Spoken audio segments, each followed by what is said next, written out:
24 घंटे का गेट खोलता है, 1 घंटा भी गाड़ी नहीं छोड़ता है, या उस तरफ भी नहीं छोड़ता है, इस तरफ भी नहीं छोड़ता है। यार अख्तर में हम नहीं पहुंच जाएगा, बहुत मेहरबानी करो, एक गेट रास्ता खोलो।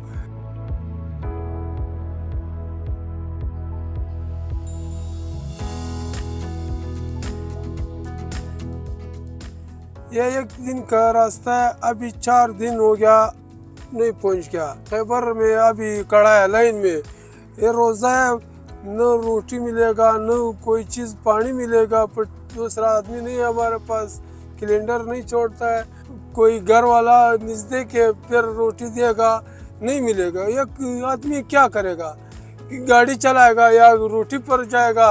1 महीने को हम 4 ट्रिप लगाएगा पहला, अभी तक एक ट्रिप भी 1 महीने को नहीं लगाएगा। कराची से कंटेनर लोड किया है, 3 दिन में पेशावर पहुंच गया। इधर हमारा पेशावर से इधर तक तकरीबन 5 दिन लगा हुआ है। बराए मेहरबानी जितना भी लोग है बॉर्डर पे काम करते हैं, बराए मेहरबानी ईद का मौका है, हमारे साथ ताउन करो, तो ईद के लिए भी ये लोग अपने अपने घरों पे पहुंच जाएगा।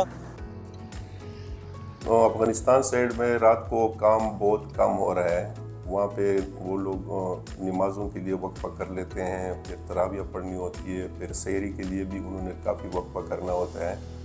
तो इस वजह से ये काम थोड़ा उसमें भी स्लो हुआ है।